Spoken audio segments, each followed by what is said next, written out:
Ávila es maravilloso y la gente que va a Ávila sale de allí con una sensación incluso mejor. Internet siempre tenemos que desconfiar y comprobar. Siempre que vemos las redes sociales, sobre todo los opositores, y ven mucho contenido en cuanto a que si tú no has disparado, si tú no has detenido a alguien y te han roto algo o lo que sea, parece que tú no eres policía.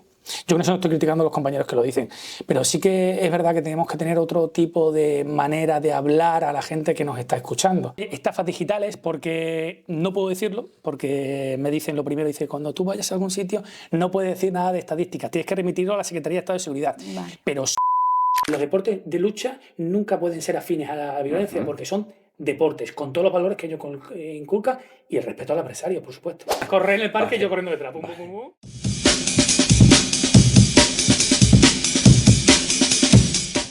Muy buenas a todos, ¿qué tal estáis? Hoy en un podcast más, no sé cuántos llevaremos ya casi 300 podcasts, pues estamos subiendo un poquito el nivel y vamos a hacer una buena entrevista con el policía Manuel Márquez, que viene de la comisaría de Don Benito, sí, señor, de las funciones de participación ciudadana. ¿Qué tal, Manuel? Encantado de tenerte aquí en el podcast de OPN después de tanto tiempo.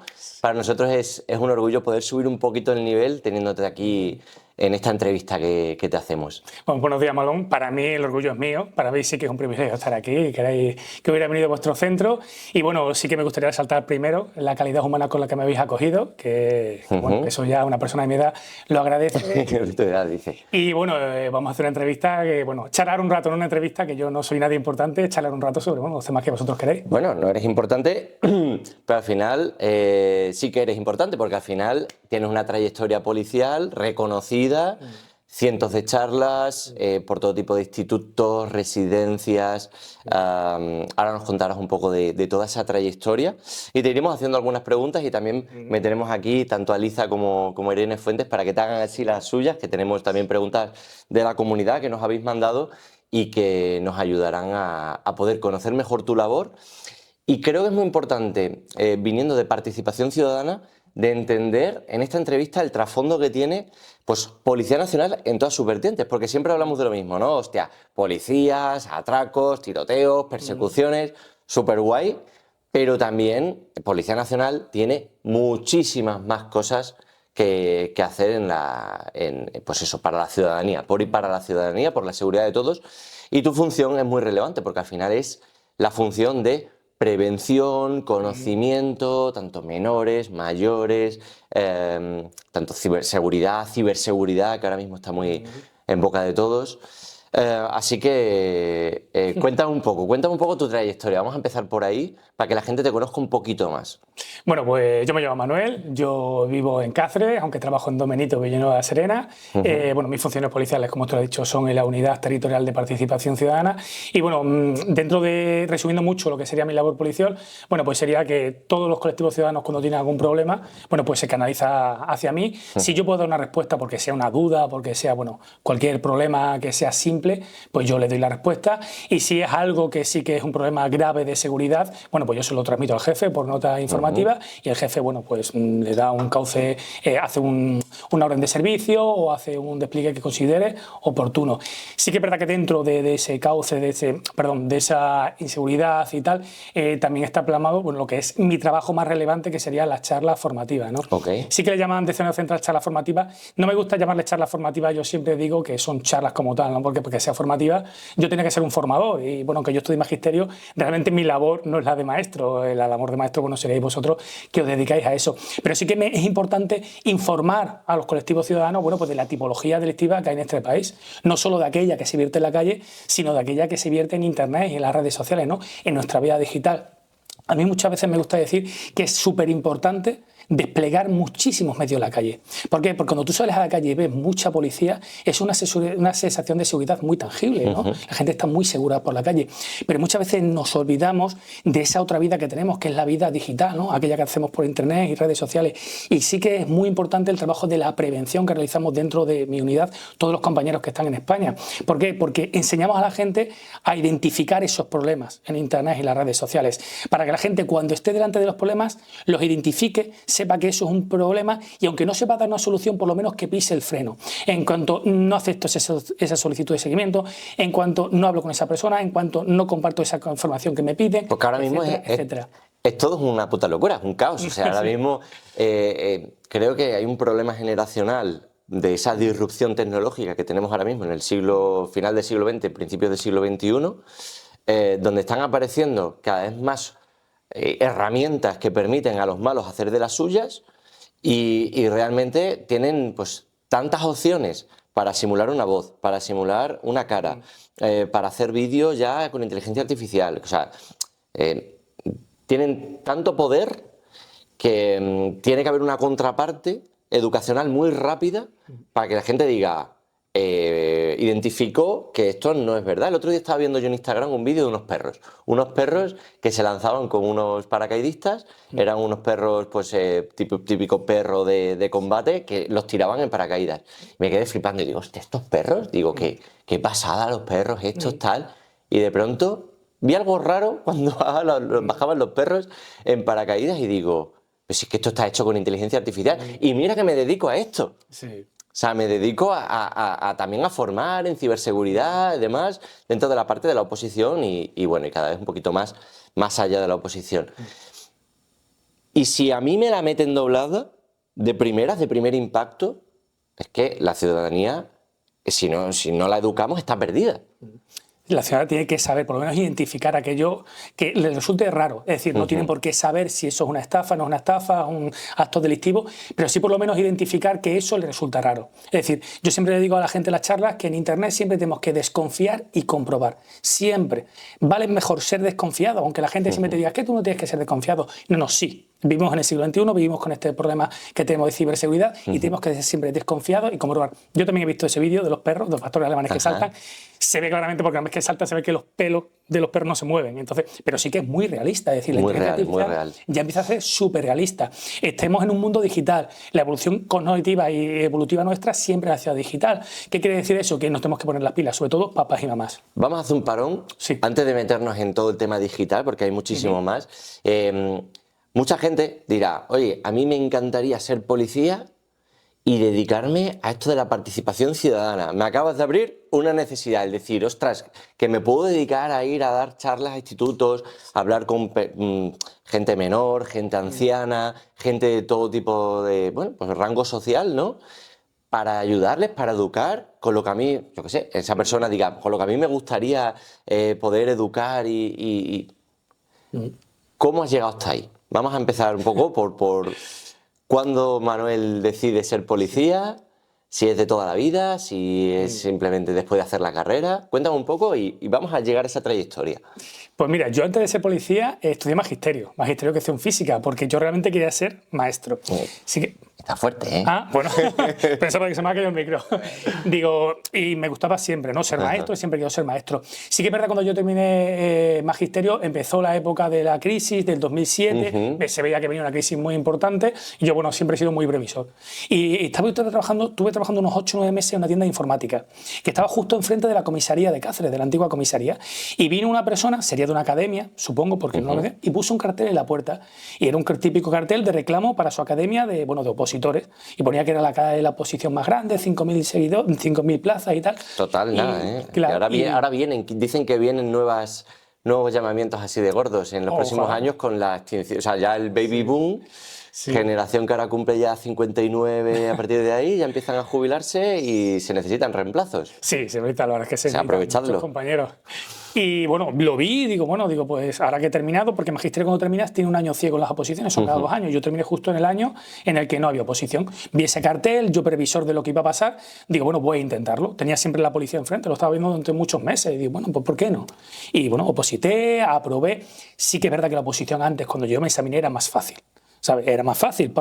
Bueno, a mí me gusta decirlo, a mí me gusta decirlo porque eran 20 temas, las pruebas físicas sí que era una prueba más, pero bueno, yo siempre digo que las pruebas físicas, a poco que tú te conciencies y tal, y no seas una persona súper fuerte, tengas mucha habilidad, pero tú te conciencias, seas constante, tengas buenos profesores como los que tenéis aquí en la academia que te enseñan en la educación física, puedes aprobar. El temario era 20 temas, era menos lo que hay ahora, así que luego lo psicotécnico, biodata y la entrevista, exactamente igual. Pues yo digo, voy a intentar.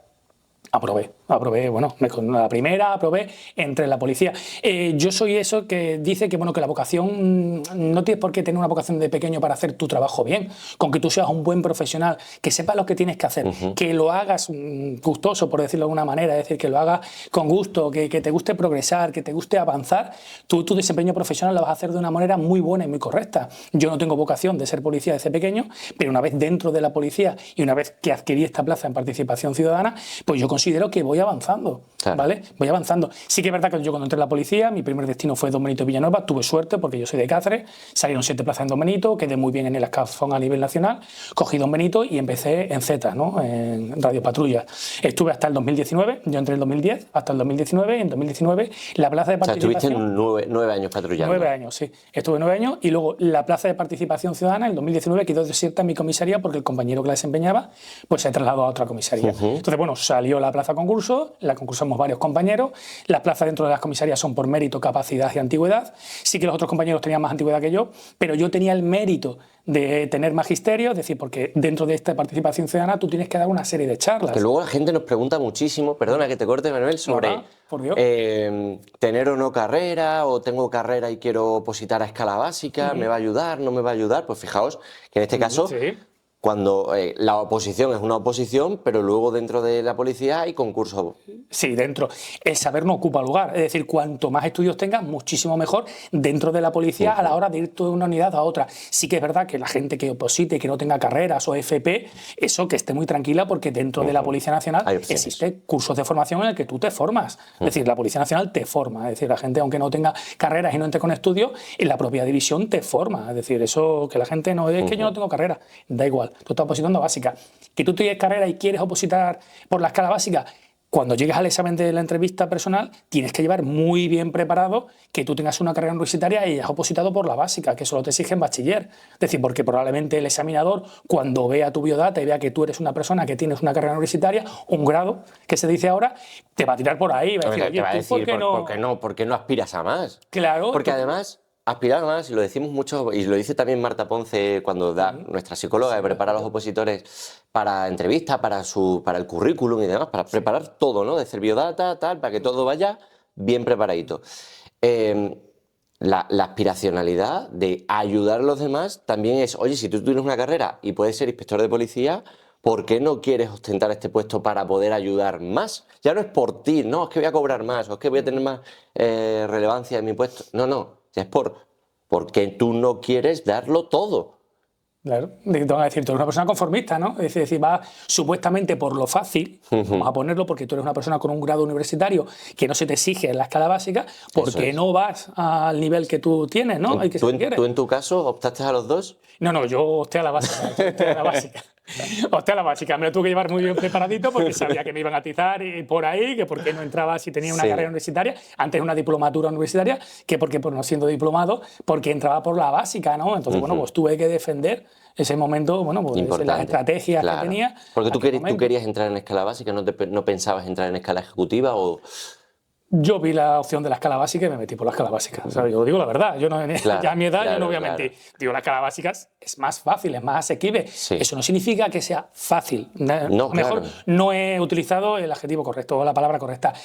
Es más asequible en cuanto que no hay más plazas, hay menos competencia, tal. La exigencia de la escala ejecutiva en cuanto a temarios, entrevistas en inglés o en francés, todo lo que requiere es muchísimo más difícil, mucho más complejo. Es la realidad. Yo estoy a la básica, me preparé bien cuando llegué, me defendí delante del tribunal, de las 2 personas que tenía delante. Se ve que lo que yo les dije le tuvo que gustar porque entré dentro. Pero ¿Te fuiste para Ávila? Me fui para Ávila, pero sí que es verdad que la gente tiene que llevar todo bien preparado. La gente no tiene que ir con miedo. Es decir, si tú llevas todo bien preparado, solo tienes que defenderlo ante las personas. Se nota que dominas mucho, no solo porque lo has vivido, sino también porque, tal y como ya me has comentado, ¿no? Que cuando vas por ahí dando charlas y vas hablando pues, con gente joven, te preguntan mucho, vale, yo quiero ser policía, ¿qué puedo hacer? ¿No? Y ahí vas contándoles un poco esta historia. Llegas a Ávila y me gustaría que me comentaras alguna de tu mejor anécdota de Ávila, porque sé que a la gente le hace mucha ilusión, a mí también me hace mucha ilusión ese tipo de anécdotas. Y no sé si tienes alguna anécdota que digas tú, guau, en esto que ocurrió hay que contarlo, Sí, mira, yo Ávila fue una época en la que no existían redes sociales. Es decir, ibas un poquito a lo desconocido, ¿no? Claro. Veías alguna foto en internet, pero realmente no es como el boom a las redes sociales que la propia Policía Nacional te promociona Ávila. Ibas un poquito a algún... Sí que me gusta decir a la gente que por mucho que tú veas en redes sociales, es tener Ávila, estar en Ávila, esa sensación de estar allí, de estudiar allí, de uniformarte allí, de estar con la gente, es una sensación impresionante. Da igual lo que tú veas y que te lo metan por el ojo, estar allí es 1000 veces mejor que lo que estás viendo. Como Es decir, Hogwarts. es como Hogwarts, pero de verdad. Entonces, yo, toda la gente que quiera ser policía la animo porque le va a encantar, y estar en Ávila no se te olvida nunca. Los amigos que vas a hacer en Ávila los vas a tener para toda la vida, porque los compañeros con los que tú estás dentro de la habitación, cada uno probablemente sea, o la mayoría de las veces son de un punto diferente de España. Y yo sigo manteniendo contacto con todos, con los otros 3 compañeros. Es decir, Ávila es maravilloso. La anécdota que yo tengo de Ávila, la mejor de siempre era por la mañana cuando te levantabas y te ibas a duchar, porque Ávila, bueno, tiene un edificio en el que tú duermes en las habitaciones con otras 3 personas y las duchas y los baños son comunes. Bueno, pues yo me acuerdo que siempre que nos íbamos a duchar por la mañana, a las 7 de la mañana, la ventana, la maldita ventana, estaba siempre abierta. Con el frío que hacía. Con el frío que hacía. Nevado, todo. Yo no sé quién venía de madrugada, porque por la noche cerrábamos, porque tú tenías que estar en la habitación, no me acuerdo si era a las 11, 11 y pico, era como te sonaba que tú tenías que estar en la habitación, cerrada la puerta y tal, porque luego había el registro. Yo no sé quién de madrugada abría esa maldita ventana. Porque claro, tú ibas por la mañana, íbamos con los albornoz, clink, clink, clink, clink, con la chancla, en Ávila, te puedes imaginar, abrías la puerta y aquellas duchas comunes, la ventana que era gigante, porque además me tocó un barracón de esos antiguos, abierta. Te puedes imaginar, había hasta escarcha en el suelo. Dúchate, dale al grifo, que sale el agua hasta que sale caliente, y aunque salga caliente, ese clima de frío, y yo siempre me acuerdo de esa anécdota. Como el método Wim Hof, ¿no? No sé si conoces el método Wim Hof. No, pues no lo conozco. Es un holandés que además también habla español, porque ha pasado mucho, ha vivido mucho tiempo en España y también. Tiene un método, es un tío que consiguió batir un montón de récords del mundo en baño en hielo, buceando en hielo. Es un tío que está medio loco pero muy cuerdo, ¿sabes? Y entonces tiene un montón de récords de extremos, de llegar con su cuerpo y con su forma de respirar, meditar y exponerse a ese tipo de extremos, ¿no?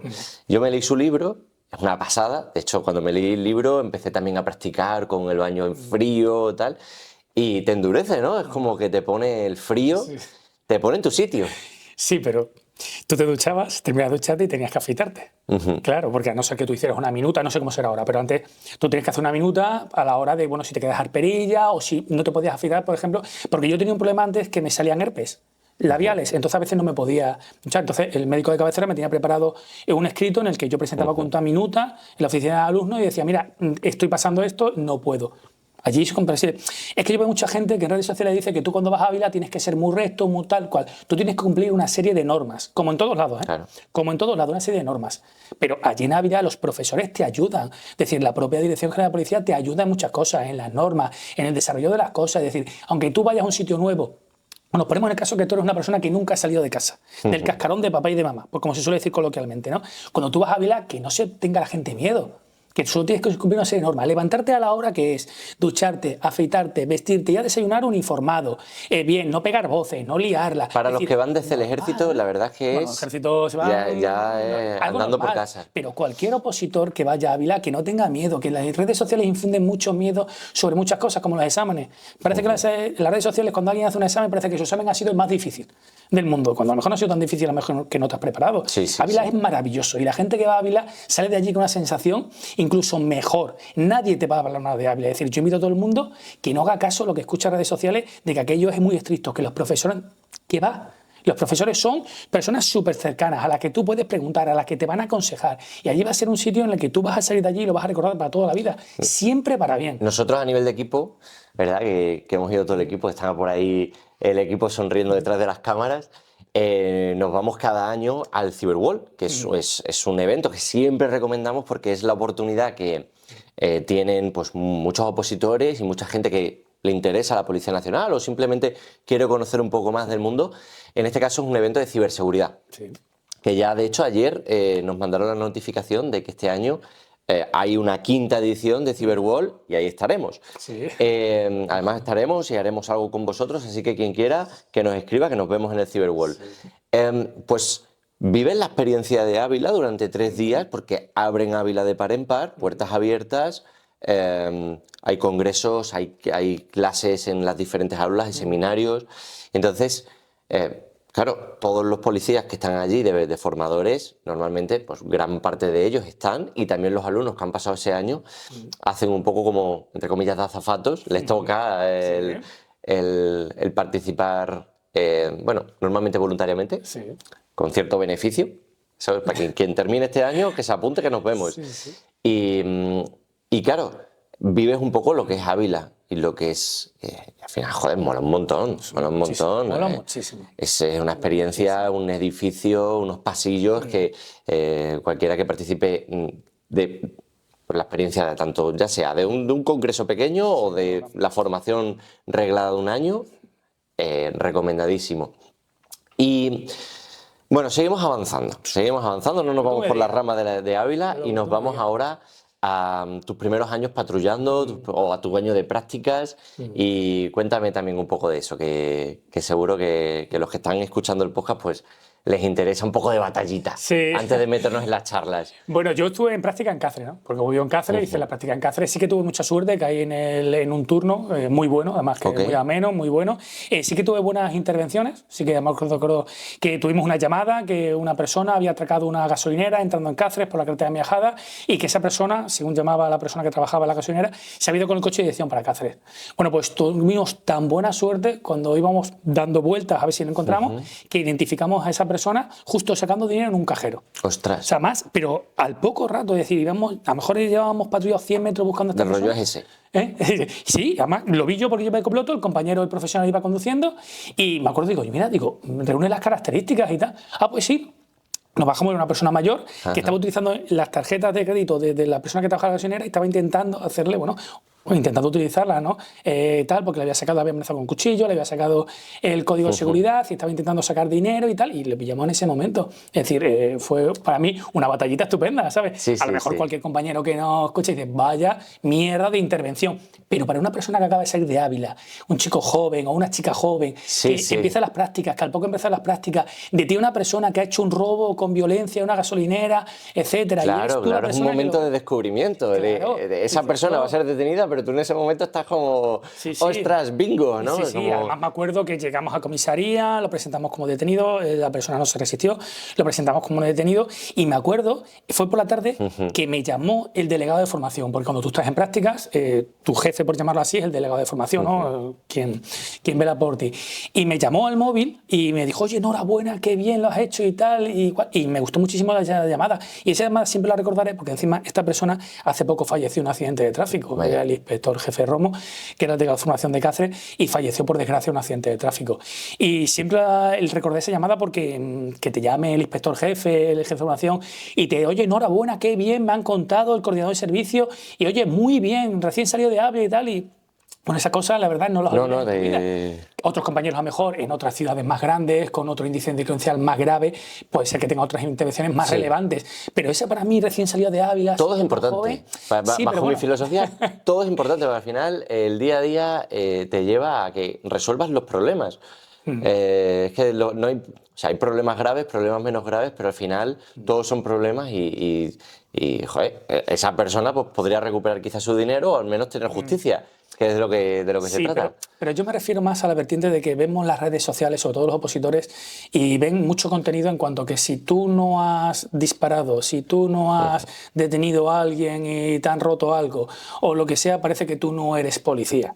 Yo con eso no estoy criticando a los compañeros que lo dicen, pero sí que es verdad que tenemos que tener otro tipo de manera de hablar a la gente que nos está escuchando, porque muchas veces la conducta humana se aprende por imitación. Entonces parece que si tú quieres ser policía tienes que ser como ese referente o esa policía que ellos lo hace, que te dice el tipo que duro de la ciudad. No el tipo duro, sino que tú a lo mejor tienes que tener grandes intervenciones, y hay compañeros que terminan las prácticas, se van de profesional y se van a mejor a destinos en los que no hay seguridad ciudadana, ¿sabes? En los que solamente van a estar en extranjería o en litio, y no son destinos a lo mejor muy apetecibles a la hora de entrar, y se pueden frustrar. Claro. Entonces, yo siempre veo, a lo mejor será por las canas ya que peino y por las arrugas, yo siempre pienso en la gente más joven. Entonces, que la gente esté tranquilo.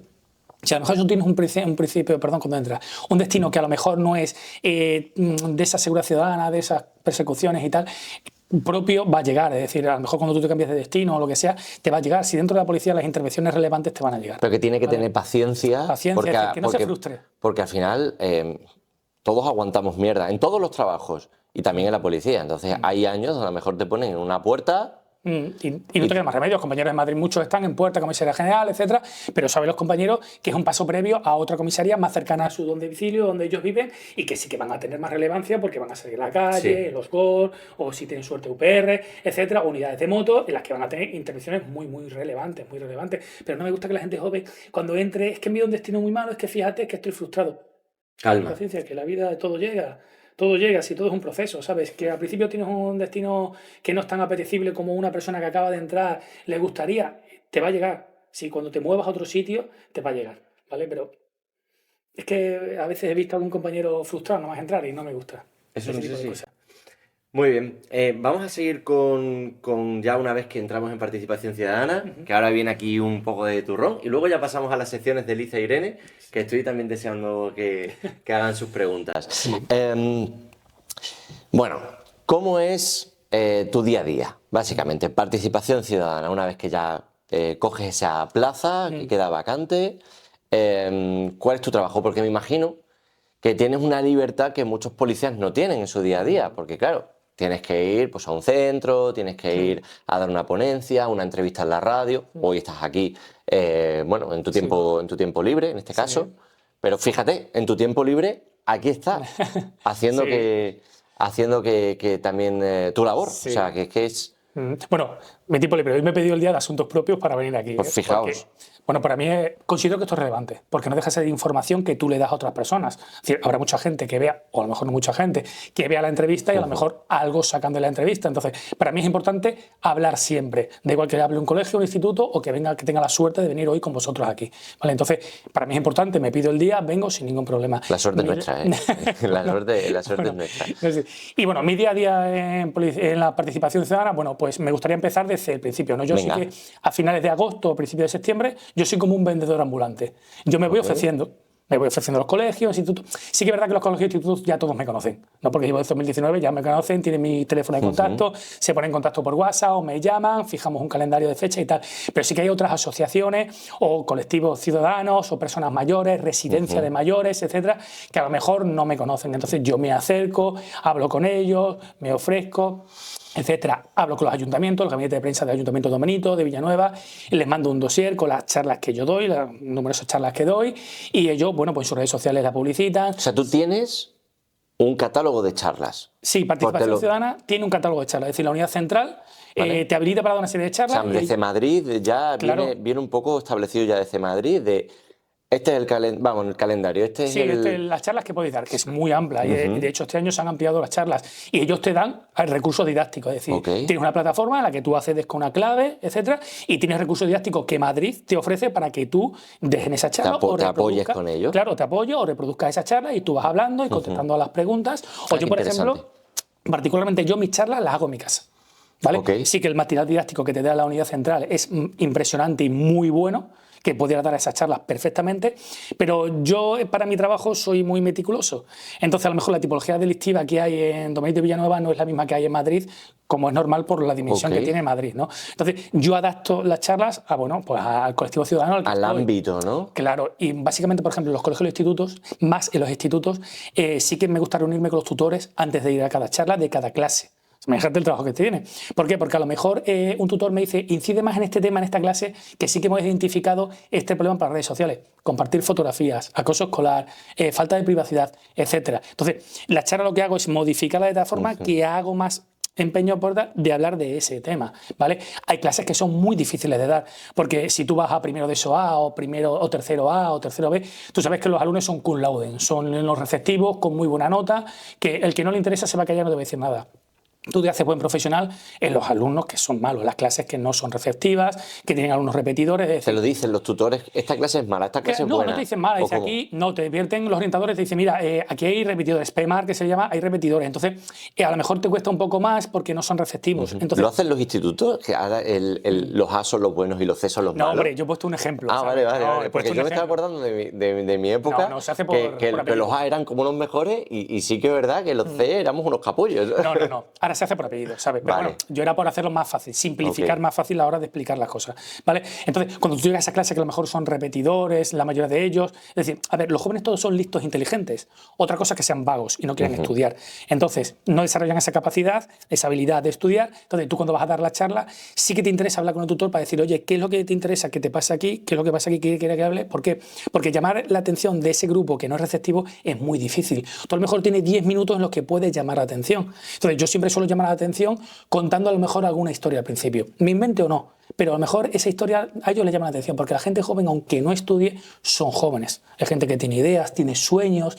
Es decir, llamarles la atención de una primera mano es muy fácil. Y a lo mejor te van a hacer caso 10-15 minutos. Entonces, en esos 10-15 minutos en el que tú tienes que meter el contenido que tú quieras. El resto de las charlas sí que es verdad que cuando ves que no son receptivos, sí que me gusta más hacer unas preguntas y respuestas, que yo hablar mucho, es decir, preguntarle yo y ellos respondan. Interactuar, ¿no? Claro, preguntarle yo y que ellos me respondan, porque si no, ellos no entran en dinámica y pasan completamente. Sí. Y luego está otra vertiente, las clases que son muy buenas, muy buenas, muy buenas. Las clases son muy buenas, ya te digo, son todos receptivos, participan todos. Pero quizás no son los que más necesitan del conocimiento que les llevas. Todo necesita conocimiento, pero sí que es verdad que tú, egoístamente hablando, tú te haces buen profesional en la clase que es difícil. Ajá. En la clase que es difícil, la fácil es muy bien, porque incluso el que no te quiere escuchar se calla te toca, y duerme con los ojos abiertos. Manuel, ¿te toca ser de polimalo?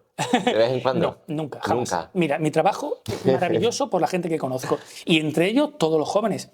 Sean mejores o sean peores, ninguno se porta mal. Puede ser que algunos sí hable en clase, se disperse. Tiene un policía etcétera. con pipa delante o va a portarte mal. No, pero no se portan mal. Es decir, a lo mejor Sí. alguno habla o pasa. Yo me he encontrado que, bueno, uno peinándose en clase. O yo me acuerdo que una vez me di la vuelta a la pizarra para poner el pendrive y me di la vuelta y estaba uno comiendo pipa. Es decir, Y tú te he pillado, ¿no? sí, pero bueno, que son cosas irrisorias, es decir, que no son problemas graves. Es decir, el joven que a lo mejor es muy malo, muy malo, muy malo en la clase no se porta mal, es decir, no se levanta, te insulta, a lo mejor te puede decir que no está de acuerdo en lo que tú dices. Y en ese que no está de acuerdo en lo que tú dices, en lo que tú tienes que ser buen profesional y explicarlo y dar tu punto de vista para hacer que por lo menos cambie su versión o su pensamiento. O que a lo mejor no cambie su pensamiento, pero él se dé cuenta de lo que tú estás diciendo es la verdad, ¿vale? Entonces, ahí realmente es lo que tú tienes que ser bueno, pero no son malos. Es decir, los estudiantes que a lo mejor son repetidores o lo que sea, no son malos. Vámonos al turrón. Bueno, tenemos por un lado colegios, institutos, asociaciones y personas mayores, ¿no? Sí. Por así un poco abrir el abanico. Claro, los problemas que tienen unos no son los problemas que tienen otros. A los que son ancianos, normalmente, ¿qué tenemos? Timos, ¿no? Timos, estafas... Sí, a los ancianos se da el Plan Mayor de Seguridad. Es decir, Plan Mayor de Seguridad. Sí, eso se creó en 2010, la Secretaría de Estado de Seguridad. Eso puede ser una pregunta de examen. Sí, perfectamente. ¿Sigue vigente Plan Mayor de Seguridad? Sí, del 2010, de la Secretaría de Estado de Seguridad, en la que fijó, para hacer entornos seguros a las personas mayores, pues un plan de convivencia, ¿no? Que se le llama. Son charlas formativas en las que se le habla a las personas mayores de que tengan cuidado en los sitios en los que tienen especialmente riesgo. Esos son en domicilio, en vía pública, en bancos y en sitios concurridos. También en viajes. Y cada vez más ciberseguridad, ¿no? Claro, y tú cuando la vas en domicilio también se le habla de ciberseguridad, porque ellos se suelen conectar cuando están en casa, no van como la gente joven por la calle con el móvil. Entonces, cuando hablan de domicilio, pues habla de todo, de robos, timos, es decir, el cobrado del gas, el falso empleado del ayuntamiento. Pero vamos despacito. Bueno, vale. Pero no. Velos enumerando, porque son nombres muy interesantes. Entonces, el cobrador del gas, a una familiar mía, una ya fallecida,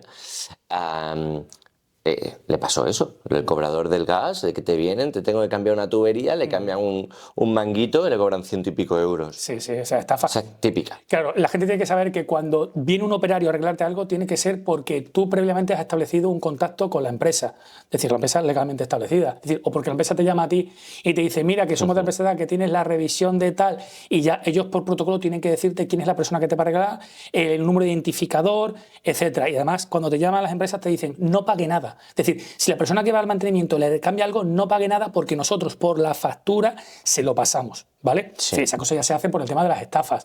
Es decir, y si tú tienes una duda, lo que tú haces es colgar esa llamada y ser tú quien llama. Es decir, utilizar el canal oficial, que normalmente suele ser Google. Por ejemplo, yo siempre digo que Google todo lo sabe. Cuando tú quieras buscar un teléfono, vas a Google y pones teléfono oficial de gas natural, de Repsol, cualquier empresa. Y eres tú quien te cerciora que tú llamas a esa empresa. Y quien te llama, quien te coge el teléfono es la persona de esa empresa. Y tú dices, ¿me habéis llamado para la revisión? Sí, le hemos llamado porque le toca. Perfecto, genial. Entonces, que vengan los revisores tiene que ser ya algo que tú ya has previamente establecido. Venga, otro. Falso empleado del ayuntamiento. Falso empleado del ayuntamiento. Muchas veces con una contraprestación económica. Mire, como su sueldo, su pensión es muy baja, pues el ayuntamiento, como sabe que usted es una persona mayor, le va a dar más dinero. Pero claro, me tiene usted que rellenar este folio con nombre, apellidos, DNI, su cuenta bancaria para que nosotros le hagamos el ingreso, porque el ayuntamiento sabe que ustedes son personas vulnerables, que cobran poco y le vamos a dar más dinero. Muchas veces, aparte de rellenar esos formularios, pues piden dinero. Sí, pero me tiene que pagar 30 o 50 euros por el desplazamiento. Es decir, todo tipo de contratos que nosotros queramos hacer, nuestro domicilio no es un sitio seguro. Nosotros tenemos que acudir a la entidad pública o privada, me da exactamente igual, y allí hacer todas las gestiones. Entre ellas, entregar la documentación que tengamos que entregar, pero siempre in situ, en el sitio. Si me viene del ayuntamiento, de la Diputación o de Hacienda y me dicen que son los inspectores del ayuntamiento, de Diputación, de Hacienda, que no sé qué. ¿Por qué? Porque los delincuentes siempre operan con gravedad y con urgencia. ¿Por qué? Porque a ellos no les interesa que piensa, a ellos les interesa que tú actúes. Efecto túnel. Claro, que tú actúes, no que pienses. O con miedo o con ambición. Claro, no, yo siempre digo gravedad y urgencia, porque igual que las estafas digitales, los mensajes, pero para no irnos, ¿sabes? Ellos lo que hacen es meterte miedo, meterte urgencia para que tú rápidamente rellenes o hagas algo y ellos se vayan, para que no pienses, porque una vez que la gente se va, tú cuelga el teléfono o tú has dado alguna información por internet, luego empiezas a pensar, pero ¿y si esto? ¿Y por qué me lo han pedido? Y a lo mejor sí, tal, y ya empiezas a pensar y ya dices, puedo ser víctima de una estafa, claro. ¿vale? Ellos esto igual, van por las casas buscando personas mayores y cuando ven personas mayores, identifican personas mayores, empiezan a hablar con ellos desde la puerta y ven si esas personas son receptivas o no. Si ven que no son receptivas, la típica persona mayor que te dice, no, que yo no sé quién eres, ya saben que hay nada. Se van a los que son más vulnerables, que ven que son más receptivos en las primeras conversaciones que tienen. Entonces sí que es importante informar a las personas mayores que los domicilios no son sitios seguros para firmar ningún documento. Jamás. Hay que ir a esa entidad pública o privada y allí firma lo que tú quieras. Y si tú tienes una duda o esa persona ha entrado, solicita ayuda, pegando voces, llamando al vecino, a quien tú quieras, ¿vale? Sí. Pero principalmente no abras la puerta. Que tienes un candadito en la puerta, pues abres con el candadito, ves, no me gusta, etcétera. Que la persona abre la puerta y entra, grita, pide ayuda, es decir, pedimos ayuda de una manera. Sí que es importante también los familiares que entiendan, los familiares más jóvenes, que si las personas mayores son personas que ven vulnerables, que ya les cuesta discurrir o que ya les cuesta físicamente, bueno, si tienen un portero, el típico portero de la finca, porque el edificio es muy grande, pues hablar con el portero, cuidado un poquito a las personas mayores, o tu vecino. Porque yo he tenido toda la vida, cuando he vivido con mis padres, sí. Mis vecinos siguen siendo igual que tienen. Mi padre falleció, pero mi madre sigue teniendo el mismo vecino toda la vida. Bueno, pues yo perfectamente le puedo decir a mi vecino, mira, mi madre, por lo que sea, porque es mayor ya, pues la veo un poco rara. Échale un vistazo, si tú ves, notas algo raro, dame un toque o escribe un WhatsApp, que yo vengo rápido. Es decir, buscamos las estrategias para ayudar siempre a las personas mayores, ¿vale? Y eso pasa también en el domicilio, como hemos dicho, bueno, pues a través de los timos, las estafas que les pueden pasar. Vamos a hacer otra enumeración ya un poquito más rápida para que la gente pille los términos. Nada. Pero está muy bien las pautas que das, porque al final, oye, a todos nos viene bien, todos tenemos vecinos y todos formamos una red segura, que de eso se trata, ¿no? Si nos preocupamos por los demás, que de eso también va los valores que damos a conocer, ¿no? Entonces, tenemos, ¿qué más? Sí, hemos dicho en vía pública, ¿no? Porque en vía pública también tenemos que asegurar las personas mayores. Timos antiguos como el Tocomocho, la Estampita, etcétera, siguen a día de hoy. De hecho, si vemos en Google Noticias de Extremadura, vemos que de hace muy poco tiempo, muy pocos años, hay Tocomocho, hay Estampita, es decir, timos de hace 60 años, que veíamos en las películas en blanco y negro, Tony y Blanc, se siguen dando hoy. ¿Por qué? Porque los delincuentes aprovechan la vulnerabilidad de las personas mayores. Que sí que la gente puede decir, ya, pero es que el mayor también quiere un rédito económico, porque ve que a lo mejor en el timo de la Estampita, es que la Estampita, claro, la persona... Sí, la ambición. Claro, deja de tontito, pues el mayor intenta estafarlo y tal. Bueno, son personas mayores. Ya. ¿Vale? Son personas mayores. A lo mejor esa lucidez en ese momento pues la han perdido y tal, pero aunque ellos tuvieran un rédito económico en cuanto que quieren estafar al tontito, por decirlo de alguna manera, eso no es obvio a que tú tengas que estafar a la persona. Totalmente. Es decir, también tienen que entender que existen estas estafas en la calle, en la que no tienen que hablar con personas que no conocen, porque esas personas, al ser más joven, pueden ser que se los lleven a su terreno y porque los profesionales son buenos en lo suyo, ¿vale? Luego, otra vertiente, sí que en los sitios en los que van a aglomeraciones, es decir, al banco. Es decir, cuando vas al banco, ten muchísimo cuidado. Es decir, si tú vas a operar por el cajero y ves que hay mucha gente porque es una zona concurrida, pues evita el cajero. Métete por dentro. Sí que es verdad que a veces los bancos pues dicen, no, tú tienes que utilizar el cajero para el reintegro de ingresos de cierta cantidad. El otro día compartimos un vídeo en redes sociales hablando de lo que es el skimming. Sí, lo vi. Bueno, que al final mucha gente va con la tarjeta por ahí y hay gente que modifica los TPV, modifica los cajeros, te toma el PIN con una cámara y claro, mucha gente no es consciente de que los malos utilizan tecnología también y falsificaciones para conseguir al final, o por ejemplo, mucha gente da la tarjeta de crédito en un bar, en un restaurante y se llevan esa tarjeta a cualquier sitio, pero oiga usted, ¿a dónde se lleva mi tarjeta? Sí, eso igual que el DNI. El DNI realmente tú tienes que exhibirlo, pero muchas veces cuando te hacen fotocopias del DNI y tal, no tienen que hacerla. Es decir, sí que es verdad que a lo mejor... Es una batalla, ¿eh? Claro, el DNI sí. es una batalla porque vas al banco, te cogen el DNI cuando te quieres dar cuenta. Oye, tal, el otro día cambió también el tema de los hoteles. Ahora tienes que darle 40 y tantos datos a los de los hoteles. Muchos sitios que llegas el DNI... ¿Dónde fue que me pasó el otro día? Que te cogen el DNI... no, en una notaría. No es que me llevo el DNI... Me da igual que sea una notaría. Perdone usted. El DNI, si quiere, aquí está el DNI. Claro, que tienen que cogerte los datos. Claro. Fotocopiar y tal es muy sensible, porque no pueden perder. El otro día di una charla, digo, ten cuidado a la hora de mandar por fotografías de tu DNI, de tus documentos oficiales, por WhatsApp, por ejemplo, porque a lo mejor te piden, oye, para hacer esta cosa, mándame la fotocopia del DNI. ¿Pero no crees que hay algo que aquí el Estado y la Policía Nacional con el DNI faltan medios para proteger la identidad de los ciudadanos? De hecho, el Cyberwall va acerca de identidad segura, si no me equivoco, el de este año. Faltan medios. Medios tecnológicos no también. Medios tecnológicos, es concienciación de la ciudadanía. Es decir, también, ¿no? Yo creo que es concienciación. Es decir, si no mandes por WhatsApp la fotografía del DNI, vete al sitio y que te coja los datos. Es decir, no lo mandes, porque es que esa persona que tú se la mandes la recibe, a lo mejor se equivoca y con las prisas manda tu DNI a otra persona pensando que es el DNI y tu DNI va por ahí rulando y la suplantación de identidad es lo más fácil que se te puede dar por internet. Perfiles falsos. Claro, ¿no? Suplantación. Claro, pero con la fotocopia de tu DNI pueden abrir líneas de crédito, financiar móviles, hacer muchísimas cosas con la fotografía de tu DNI por delante. Entonces, que tú ves la urgencia, que tú tienes la obligación de mandar ese documento porque es muy urgente, etcétera. Bueno, tú tienes aplicaciones informáticas en las que tú puedes poner el DNI en blanco y negro, pixelar datos de la cara, pixelar datos como el equipo, el soporte, la fecha de caducidad, es decir, y sobre todo poner una leyenda, una marca al agua que ponga copia para qué, copia para seguro, copia para no sé qué. ¿Por qué? Porque si el delincuente se hace con esa fotocopia del DNI e intenta abrir una línea de crédito de no sé qué y la persona de financiera ve que pone copia para seguro, va a decir, no, perdona, porque aquí pone copia para seguro. Y puede ser que sea más garantía de éxito que diga rechazo. Y también además puedes encontrar dónde ha sido la falla, de dónde ha habido el robo de esa identidad. En ese caso, por si tú lo entregaste a un seguro y ha habido una brecha, que normalmente las grandes empresas tienen que decir, oye, ha habido una brecha. Pero bueno, eso de que en 48 horas digan que ha sido una brecha, me parece que son 48 horas. Es difícil que... Yo siempre digo que nos tenemos que autoproteger, más que depender de los protocolos de las empresas, de los protocolos de otras instituciones, autoprotegernos nosotros. Bueno, vamos a hablar de pasar de autoproteger ahora a los menores, que son a los que tenemos que proteger. ¿Qué problemas tienen los menores, aparte del famoso bullying? Pero, por ejemplo, vimos hace ya tiempo, lo hemos comentado en este podcast, hace ya bastantes episodios, porque pasó hace un año, cosas así, pero con la llegada de la inteligencia artificial, los niños, que son unos pillos, son pillos. Los niños para mí no son malos, hasta que una persona no cumple unos 14 años, maldad, bueno, habría que debatirlo mucho, ¿no? Pero pillería siempre ha habido y, claro, con la inteligencia artificial se pueden hacer burradas. Sí.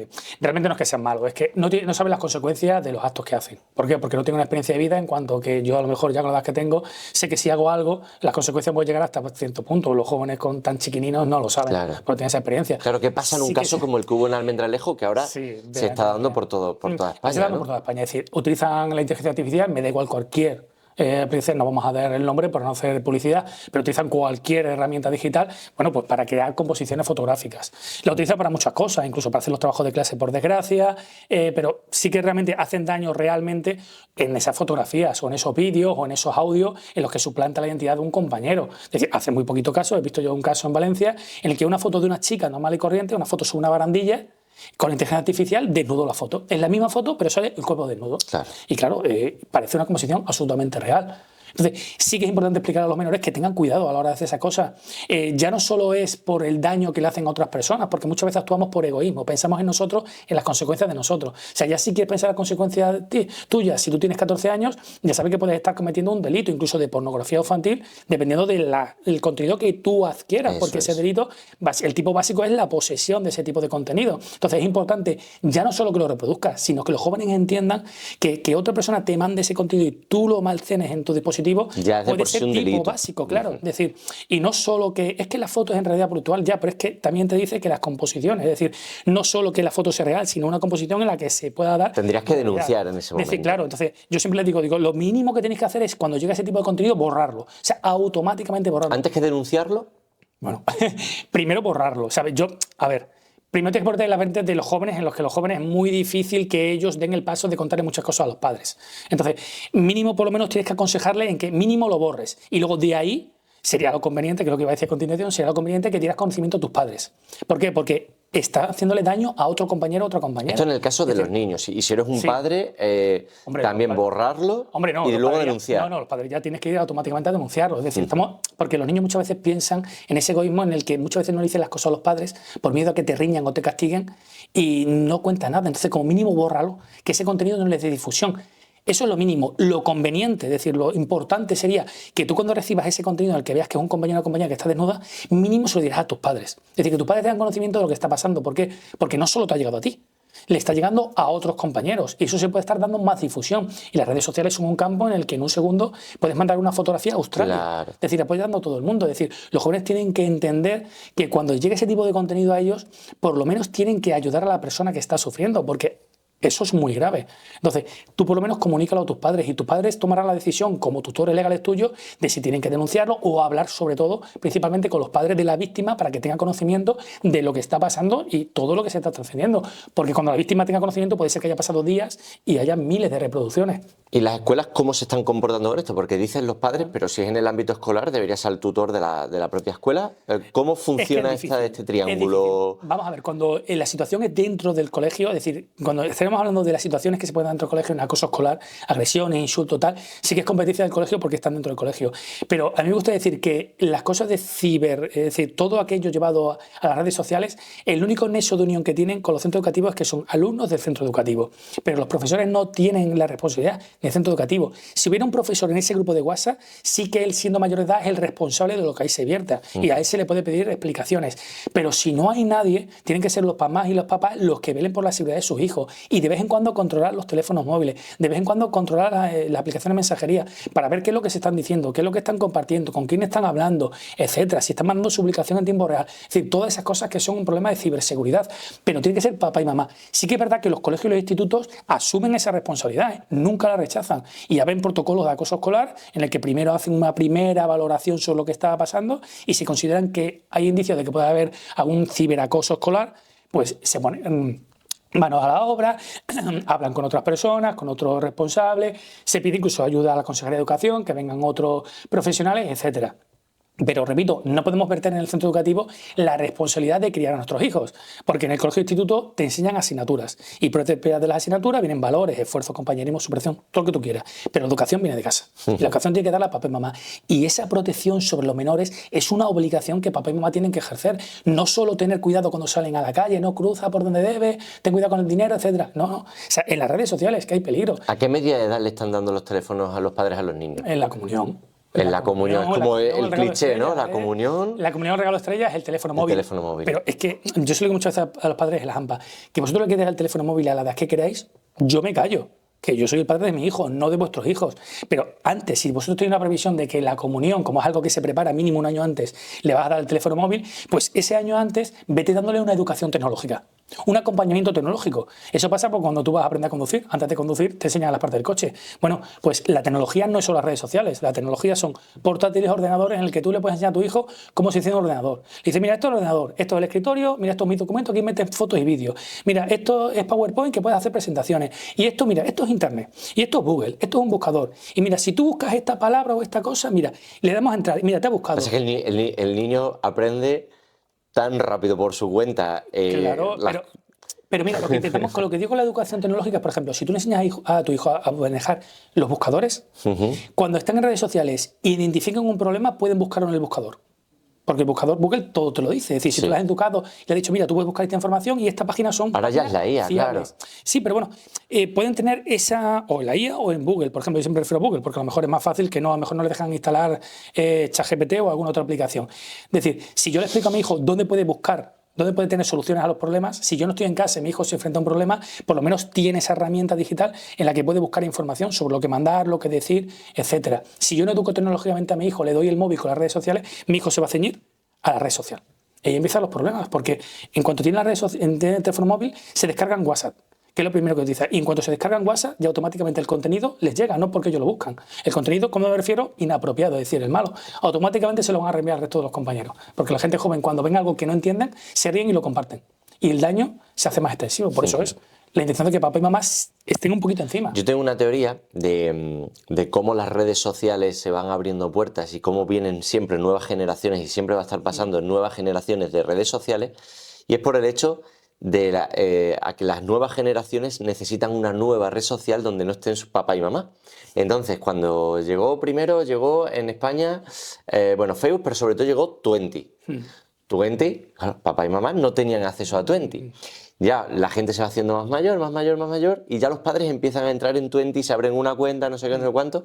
¿Qué hacen los menores? Hostia, que hay una red social que ahora que es Facebook, ¿no? Porque ya vino Facebook, sí que vino un poco en Cataluña y tal, pero aquí, por ejemplo, en Extremadura, en Andalucía y tal, Twenty, que era mejor al principio que Facebook, era mejor y la cagaron renovándola, copiando a Facebook. Tendría que haber Facebook copiado a Twenty, pero bueno. Y entonces los niños, vale, cuando los padres están en Facebook, se meten en Instagram. Ahora llega TikTok, nos vamos a TikTok. Y ahora los padres empiezan a entrar en TikTok y se pasan a BeReal, se pasan a no sé qué, siempre huyendo un poco de la mirada de los padres, que es normal, también lo entiendo, porque al final, pues cuando tú quieres tu espacio de privacidad, ¿no? Entonces siempre van a ir surgiendo nuevos retos, nuevas redes donde los padres tienen que ir un poco por detrás a ver dónde cojones está mi hijo. Sí. Y eso es un reto también. Y con la llegada de la inteligencia artificial esto ya desborda, porque es, pues ni siquiera nosotros que ahora mismo estamos educando de manera online y que intentamos hacer uso de herramientas de inteligencia artificial para ayudar a la gente con su oposición, decimos, es que no nos da tiempo a seguirle la pista. Cuanto menos un padre detrás de lo que los niños hacen. Entonces, aquí, ¿qué hacemos? Aquí lo que tienes que estar encima de tu hijo y de tu hija siempre, educando la tecnología en cuanto que tenga cuidado con lo que va a hacer, porque los jóvenes lo van a hacer. Los padres no saben manejar tanto las herramientas digitales como los hijos. Entonces, sí que ser pesado funciona con tu hijo, es decir, rebachar. Cuidado con dónde te vas a meter, cuidado con lo que vas a compartir, cuidado con lo que vas a subir. Es decir, estar todo el día rebachando a tu hijo, porque tu hijo te va a recordar. Lo va a decir, esto es como los anuncios publicitarios que ponen canciones que puede decir hortera. Te lo hacen adrede de los publicistas porque esa canción se queda en tu cerebro. Los hijos aprenden y entienden y comprenden a los padres y les escuchan. Porque yo cuando voy a las charlas siempre me dicen, oye, pues eso me pasó el otro día lo que me comentó mi tutor. Porque claro, los tutores también hacen mucho incidencia en los problemas de las redes sociales. Es decir, siempre hay que ser muy pesado, siempre tienes que estar encima. Ten cuidado, hijo, vas a un rato, cuidado que estás con el móvil, a ver lo que vas a decir, a ver lo que vas a compartir. Mira lo que se le va a tener el otro día. Que esa chica compartió una fotografía suya desnuda y fíjate lo que le pasó y la tiene todo el centro. Y hijo, eso funciona. Ya. Al final eres un padre, no un amigo, muchas veces. Claro. Eres un pesado, pero... Tú no puedes ser el amigo de tu hijo. Claro. Porque cometes un fallo. Yo no puedo ser amigo de mi hijo. Mi hijo tiene que saber que yo soy su padre. Y yo pongo límites. Pero mi hijo tiene que tener una confianza en cuanto que tenga un problema, sabe que yo soy la persona que vaya a responder por él. Yo y su mamá, ¿sabes? Pero que yo voy a responder, pero yo no soy su amigo. En cuanto al colegueo de que venga, que no pasa nada. No. Sí pasa. Sí que pasa y tienes que tener en cuenta las cosas. Y sí que es verdad que tu amigo te puede decir, pasa esta foto, que no pasa nada. No, pero yo como tu padre te digo, sí, ten cuidado, porque esa foto que vas a pasar es un problema que te va a originar. ¿Sabes? Igual que el contenido que muchas veces se sube a las redes sociales. Yo siempre recomiendo a los jóvenes, digo, no subir fotos, ni vídeos, ni compartir que puedan generar polémica. ¿Vale? Porque vais a discutir por redes sociales y no hay nada más tonto que discutir por redes sociales. Digo, cuidado con lo que compartís que no genere polémica. ¿Sabes? Que vosotros queréis seguir a un youtuber, un streamer que dice algún tipo de contenido, me parece mal. A un contenido que no es idóneo para vuestra edad, me parece mal. Pero cuidado con lo que compartís, porque con lo que compartís en las redes sociales puede originar polémica. En cuanto que la gente te puede decir cosas, en cuanto que la gente tú vas a rebatir y vas a buscarte una ansiedad, un estado de ansiedad que no es necesario. ¿Vale? Y siempre educar a nuestros hijos en la privacidad. Es decir, tu perfil siempre tiene que ser privado. Siempre, pero todos los colectivos ciudadanos, de los jóvenes a los mayores, los perfiles siempre privados, a no ser que sean perfiles empresariales como el vuestro. Pero el personal siempre tiene que ser privado. ¿Por qué? Porque el concepto de perfil de red social tiene que ser igual que el concepto de tu casa. Tu casa, cada vez que entras, cierra la puerta y cierra la persiana, si te estás cambiando lo que sea, para que ni entre nadie desconocido o que la gente de fuera no te vea. Tu perfil en redes sociales es como tu casa, porque la mayoría de la gente suele contar su vida, dónde trabaja, dónde estudia, extraescolar. Claro, pero a la gente le gusta etcétera. presumir. Y la gente quiere tener seguidores, y la gente quiere tal. Pero no son conscientes. Pero y hay claro, muchos padres que nos también metemos. quieren presumir de sus hijos, y qué guapo es mi hijo, y qué tal. Es muy curioso, un fenómeno. Ahora voy a dar paso ya a la sección de Irene Fuentes, que es muy interesante. Padres que tienen un hijo y los primeros días de vida le tapan las caras en las redes sociales. Como que de primeras están muy concienciados porque alguien se lo ha dicho de protege a tu hijo en redes sociales. De hecho, esto quizá lo dijiste tú, Irene, puede ser. Sí, lo hablamos aquí en la oficina.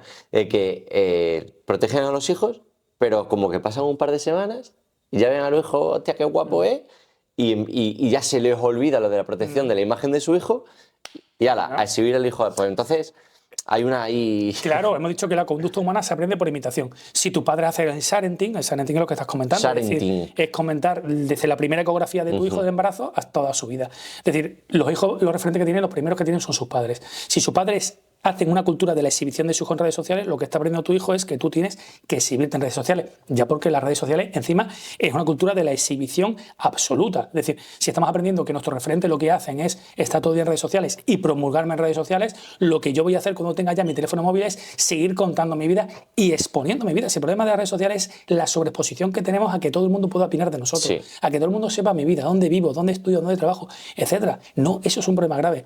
Digo, porque tú a las personas jóvenes que tienen los perfiles públicos, les preguntas y les dices, ¿tú en tu casa permites entrar a cualquier persona? Y te va a decir, no. Digo, ¿solo permites entrar a los de confianza? No, sí, pues en tu perfil igual.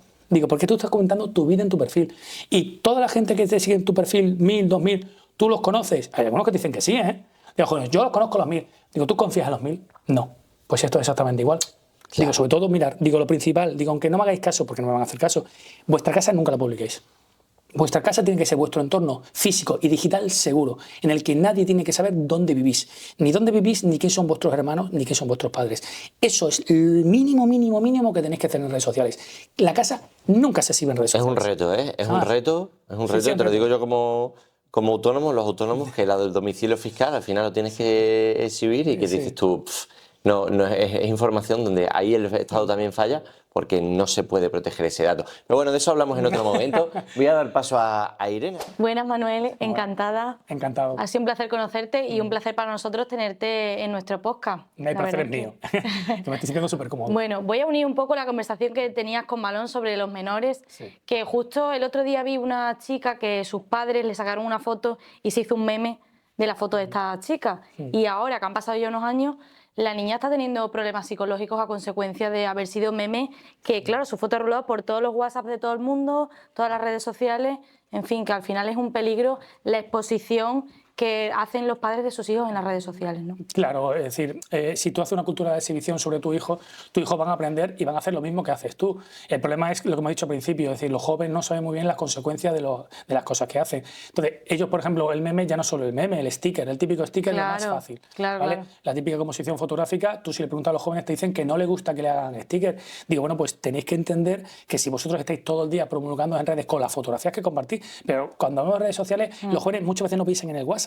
Digo, no, es que el WhatsApp es la red social por excelencia en la que nosotros estamos compartiendo la fotografía por ahí o en nuestro estado, etcétera. Es decir, cualquier persona tiene acceso a mi entorno digital, a mi multimedia, y de ese multimedia lo puede capturar y cogerme y hacer, bueno, pues el meme o hacer un sticker y difundirlo. Es decir, por lo menos entender que antes de hacer esas cosas, preguntarle a las personas, porque a lo mejor tú lo haces con una intención de hacerlo de gracia, pero esa gracia se va a extender y no le va a hacer la gracia a la persona. Una cosa que tú se la mandes a esa persona que se la ha hecho y otra cosa que se extienda a la red. Claro. Eso es igual que, por ejemplo, las capturas de pantalla.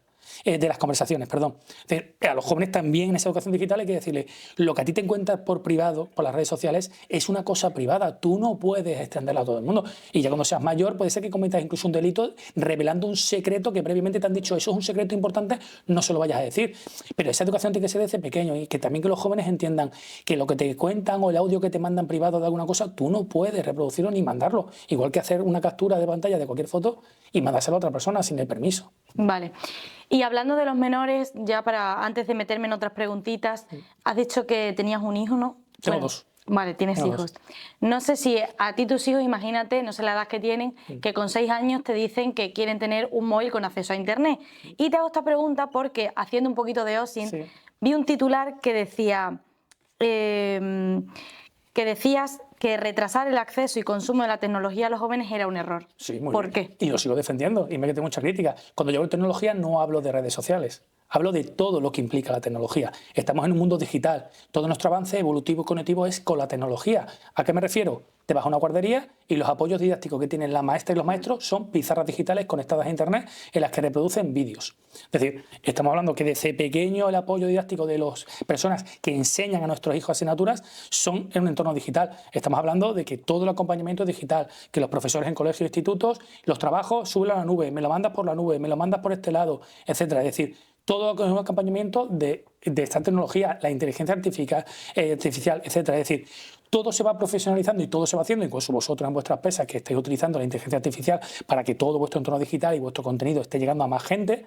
Bueno, pues los jóvenes son el futuro de la sociedad. Claro. Y como futuro que son, ellos van a manejar esas herramientas digitales y las van a hacer mejores. Pero desde pequeños tienen que saber manejarlas. Y eso cosa es de papá y de mamá el decirle, mira, vamos a ponerlo delante de este ordenador, delante de esta tablet, delante de esta pizarra. Yo te voy a enseñar a, no programar, pero sí manejar estas herramientas digitales. Este entorno seguro que a lo mejor es Google en el que tú puedes preguntar cosas. O mira, vamos a hacer composiciones fotográficas y con esta aplicación. Es decir, utilizar esas herramientas digitales para la formación cognitiva del menor. Eso no significa redes sociales, no. Es decir, tú estás formando a tu hijo en lo que es la tecnología que la va a utilizar en el futuro porque todos los trabajos se están digitalizando. Es decir, los jóvenes de hoy en día que le retrasemos el uso de la tecnología, no de las redes sociales, de la tecnología, van a tener que ir luego a rémora. Claro, porque una cosa es la tecnología y otra cosa ya es el Internet, que yo siempre donde veo el peligro es en el Internet, porque a mí, por ejemplo, me dieron mi primer móvil en la comunión, pero claro, con mi primer móvil solamente podía hacer llamadas de teléfono, tenía una cámara que la usaba para jugar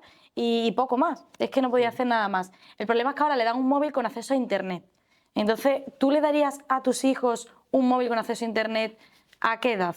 Mira, mi hijo, a ver, la edad en la que tus hijos le va a dar un acceso a Internet, que las personas que no van a entender van a decir redes sociales, depende de cada menor. Es decir, no es lo mismo el grado de madurez que tenga un menor que otro. Sobre todo, las chicas son más maduras que los chicos. Yo lo entiendo, lo comprendo así por las charlas, porque las preguntas y los razonamientos que me hacen no son igual que los de chicos. Y la verdad, es lo que yo pienso y lo que digo. Habrá gente que no está de acuerdo. Entonces, varía mucho. Primero es la edad que tenga tu hijo, sobre todo psicológica, es decir, que tú veas una madurez en tu hijo, lo mismo que no le dejas salir a la calle hasta que no veas que está preparado, pues lo mismo no le voy a dar las redes sociales, el teléfono móvil e internet, porque no estoy preparado. Y lo otro 50% es el acompañamiento que tú como papá y mamá vas a hacer. Claro. Porque si tú como papá y mamá no estás preparado, no le des el teléfono a tu hijo. No se lo des. Decimos teléfono, pero bueno, lo que manejan los jóvenes es el teléfono. Es decir, si tú no estás preparado para ese acompañamiento, no se lo tienes que dar a edades tempranas.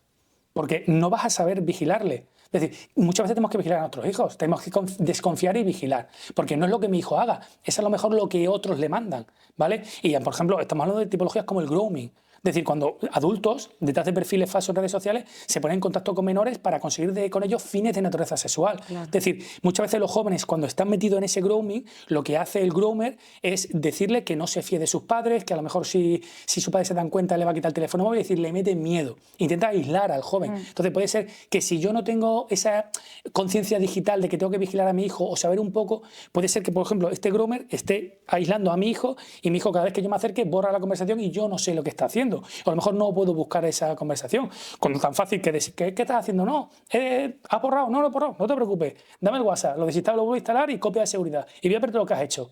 Claro. Es decir, esos conceptos son base, pero eso tú tienes que ponerte un poco las pilas y saber que en las redes sociales e internet hay muchísimos ciberdelincuentes que le quieren hacer muchísimo daño a tu hijo, pero ya no solo son los ciberdelincuentes, puede ser personas de su entorno que le pueden estar haciendo ciberacoso. Claro. Es decir, que tu hijo ya le ves maduro, pero tú como papá y como mamá también tienes que incidir en la educación tecnológica y en la supervisión de tu hijo. Si tú no estás preparado como papá o mamá todavía, no le des el acceso. Muy bien. Vale, y ahora cambiando un poquito de tema, ya que como nuestros oyentes, la mayoría, son opositores a la Policía Nacional, porque tenemos de todo, pero sobre todo opositores. Si estuvieses dentro de la Dirección de Formación y Perfeccionamiento de la Policía Nacional, ¿qué pregunta meterías este año en el examen de la convocatoria 41 o bueno, de la 42? Sí. Porque la DFP tira muchas veces de asuntos actuales. Yo inteligencia artificial.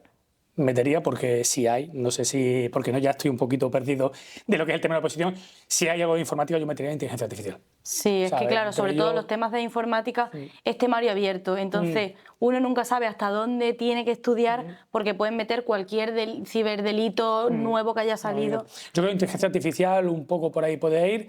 Y luego estafas digitales, porque no puedo decirlo, porque me dicen lo primero, dice, cuando tú vayas a algún sitio no puedes decir nada de estadísticas, tienes que remitirlo a la Secretaría de Estado de Seguridad. Vale. Pero sí que yo haría un flaco favor a la ciudadanía si no dijera que las estafas digitales son el mayor número de denuncias que se vierten en España en el día a día.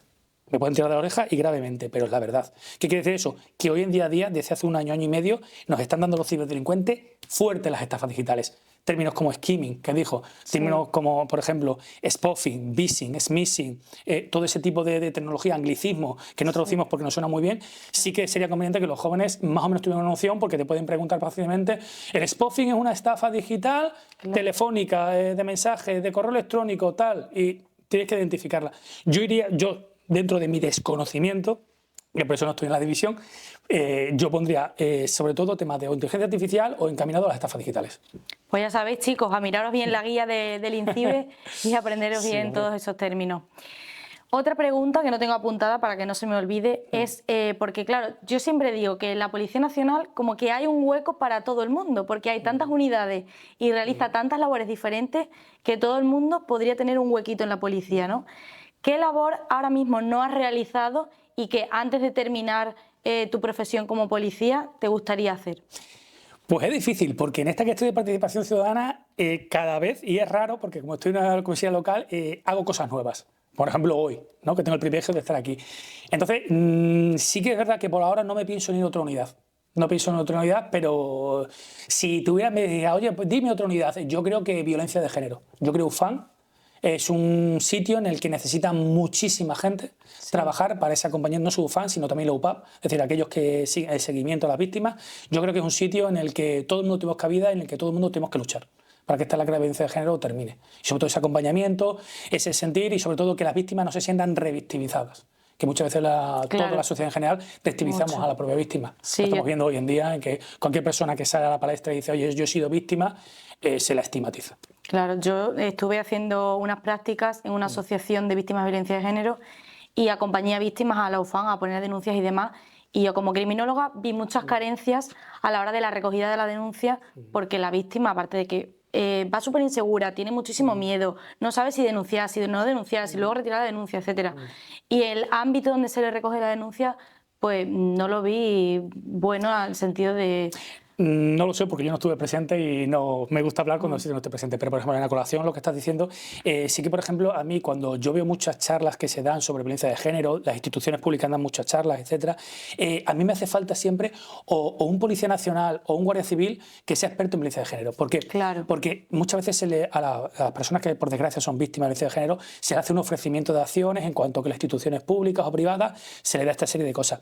Pero sí que es importante informar a estas personas de cómo son las denuncias, de qué tipo de personas se van a encontrar en comisaría, cuántos partes son, cuánto tiempo más o menos, cómo son las órdenes de protección, las valoraciones de riesgo, es decir, todo ese tipo de cosas muchas veces las he hecho en falta en ciertas charlas y sí que sería conveniente que se contara más con la Policía Nacional y con la Guardia Civil a la hora de formar a las personas que pueden ser potenciales víctimas de violencia de género, de decirle, mira, no solo lo que las instituciones te van a dar, sino que cuando tú vayas a denunciar, en la denuncia consiste en esto. ¿Por qué? Porque las comisarías y las comandancias son sitios en los que las personas que sufren violencia de género, que llevan mucho tiempo sufriéndola, porque es muy difícil, por desgracia, que una primera persona que sufre violencia de género vaya a denunciarla en un primer acto, todo eso que está sufriendo, ir a un sitio en el que no conoce a nadie, que son personas uniformadas, con pistolas, la mayoría de ellas hombres, aunque sí que tenemos la suerte de que la mujer cada vez está más presente en la fuerza y cuerpo del Estado. Pero que ese paso es muy duro. Entonces, acercar esa información a las personas también es muy bueno, en cuanto que estemos presentes, las personas competentes, yo no, pero los compañeros de UFAN y la Guardia Civil, el grupo que tengan, sí que yo sería que siempre estuvieran presentes en ese tipo de charlas. Muy bien, Manuel. Voy a hacerte unas cuantas preguntitas más mías y luego voy a pasar a una sección de preguntas que me han hecho los alumnos para que te hagan. ¿Qué habilidades o conocimientos consideras especiales para desempeñar eficazmente la función de la policía? Pues levantarte todos los días con una sonrisa. Así de fácil. Así de fácil. Tú no tienes que ser la persona más inteligente y más lista para ser policía. ¿Qué va? Que no. Claro. Tú tienes que levantarte todos los días con ganas de trabajar. Eso no significa que tengas que ir a iniciativa. Tú puedes trabajar a requerimiento porque en la calle siempre puedes trabajar a iniciativa o a requerimiento. Iniciativa es que tú seas una persona que te guste identificar, que te guste tal, y otro requerimiento es que el ciudadano que requiera. Da igual una que la otra, ¿sabes? Si tú eres un buen profesional y sales todos los días con una sonrisa de casa y no te afecta mucho lo que te pasa en casa, que es muy difícil porque no somos máquinas, somos personas, Claro. tú vas a tener todas las cualidades posibles. Que no hace falta que seas una persona súper inteligente ni súper lista para ser policía. Con que tú lo hagas tu trabajo con ganas, Al siempre final, vas a ser claro. el mejor. Siempre Trabajáis vas a para ser los el mejor. ciudadanos, por lo tanto habrá que Siempre brindar una vas a ser mejor. sonrisa.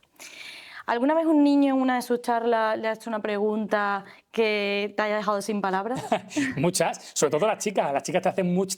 Las chicas no es porque te hagan preguntas, es porque no están de acuerdo en lo que tú dices. Y te lo razonan muy bien. Por eso he dicho que las chicas maduran, las niñas maduran antes Sí, que las biológicamente eso niñas, ¿sabes? dicen también. Y te dicen que no están de acuerdo con lo que tú dices. Sí que es verdad que luego tú, a ver, coño, que yo soy un tío de 42 años, ¿sabes? Entonces ya te llevas el gato al agua, por decirlo, ¿no? Vas a tener razón. Pero es muy bueno que te digan que no estoy de acuerdo. Claro. Estupendo, no estoy de acuerdo. ¿Y por qué no está? Porque yo creo que esto no y no y no. Y tú tienes que rebatírselo. Y tienes que hacerle dar cuenta. Mejor que te lo rebatan. Porque tú das más explicaciones y la persona que te lo rebate es que no está de acuerdo contigo. A lo mejor sí que luego está de acuerdo contigo. Y a lo mejor eso que te está rebatiendo luego no lo hace. Entonces, preguntas así, preguntas que te da, pues no, realmente no me han hecho alguna que yo recuerde por la dificultad. Sí que recuerdo que te rebaten y te dicen que no. Claro, te dejan así. sin Claro, te digo, palabras. ¿cómo que no? Claro. Hombre, yo me lo tomo a bien, ¿no? Siempre nos reímos, además nos reímos porque yo les hago mucho reír también, porque si yo fuera muy serio, muy estricto, la información no entra. Claro. ¿Cuál es el mito más grande sobre la Policía Nacional que te gustaría desmentir de una vez por todas? Muchísimo. Y en redes sociales, cuanto más veo redes sociales y veo más entrevistas, más me gustaría desmitificar. Que tienes que ser una persona fuerte. Totalmente, pero fuerte físicamente. Vale, que no hace falta ser No hace fuerte falta ser físicamente Ramos. para ser Policía Nacional. Mira, yo hace un par de años vi en Twitter, en la famosa X, vi a un compañero que decía que, además un compañero con muchos seguidores, que decía que las mujeres no podían desempeñar el trabajo policial porque físicamente eran menos fuertes que los hombres, biológicamente, menos fuertes que los hombres. Como si la calle fuera un ring de boxeo. Sí que en la calle tú tienes que emplear la fuerza, ciertas veces que tienes que emplear la fuerza porque tienes que revolcarte con las personas, es inherente al trabajo policial, pero tú tienes más compañeros. Claro. Y más compañeros. Si no tienes compañero de Policía Nacional, tienes compañero de Policía Local. Y si no hay compañeros, tú tienes tu otro compañero. ¿Sabes? Y si tienes que retirar, te retiras. ¿Sabes? A no ser que alguien esté corriendo vida. Si corre vida la tercera persona, pues tú te tienes que quedar y aguantar el tirón. ¿Vale? Y si tienes que poner en riesgo tu vida, la pones porque tú eres un policía nacional y tienes que estar ahí. Pero quiero que identificar lo de ser fuerte. Es decir, el concepto de que tengo que ser una persona súper fuerte para trabajar en la calle, hombre, indudablemente la forma física ya no solo es por la salud, es decir, ya por salud tu forma física te va a prevenir de muchas lesiones, de muchas enfermedades, etcétera. Pero que la persona que por su complexión física no sea una persona de 90 kilos no significa que no puede trabajar en la calle. A esto me voy al género femenino. O sea, la mujer que no tenga el pensamiento de porque yo soy una mujer que físicamente peso 60 kilos, no puedo operar en la calle. ¿Cómo que no? Si la calle no es un ring de boxeo, si muchas veces en la calle lo que tenemos que aplicar es el sentido común. Claro. Porque barrearte con una persona que está bebida es muy fácil. Pero a lo mejor tú esa situación la tienes que llevar de otra manera. En cuanto a lo mejor no hace falta tirarte al suelo con esa persona. A lo mejor tienes que esperar y contenerte y aguantar. Y a lo mejor esa persona se le puede acompañar a casa, se acuesta, se duerme y al día siguiente se levanta y te meto que trabajar. Y no ha pasado nada. Es decir, que la gente no piense que por no ser fuerte físicamente no puede trabajar en la Policía Nacional. Eso es un error de bulto y lo promulgamos mucho. Y a mí me parece un error. Claro. Porque hay gente que a lo mejor físicamente no es tan fuerte por genética y a lo mejor dice, pues yo no puedo ser policía. ¿Pero por qué no? ¿Pero por qué no? Como se dice coloquialmente, es mejor maña que fuerza. Hombre, claro, que tú eres físicamente fuerte, que tú entrenas todos los días, eso es salud. Es aparte salud, Sí. ¿sabes? Pero que la persona que pese 60, 70 kilos, que no piense que no puede ser policía porque es que yo, claro, es que siempre he sido una persona muy delgada. Bueno, pues tú entrenas, comes, ponte con un preparador, a lo mejor vas adquiriendo más fuerza, más músculo, pero no pienses que no puedes ser policía porque no pesas 90 kilos y mides 1,85 m. Porque miradme a mí, yo mido 1,72 m y peso 72 kilos, ¿vale? Que tengo otros compañeros muchísimo más fuertes, sí que es verdad, pero yo ¿por qué no puedo ser policía? Claro, por lo menos ya quitaron también la estatura ¿Verdad? mínima que Pero pedían. yo, primero por la estatura, es por el pensamiento, Sí, que a veces sí. nos hacemos daño a nosotros mismos, que no hace falta ser tan fuerte en esto, que si tú vas a ser más fuerte, cuanto más fuerte, mejor para ti, pero ya no solo por el trabajo, sino por salud. Porque la gente no tenga ese pensamiento. Sí, eso lo recalca mucho también Liza, nuestro preparador físico, que bueno, luego aparecerá él. Bueno, una pregunta que te quiero hacer que para mí es muy importante porque como soy criminóloga, pues yo creo que la criminología es una ciencia multidisciplinar súper importante y que interviene mucho en el ámbito de la policía.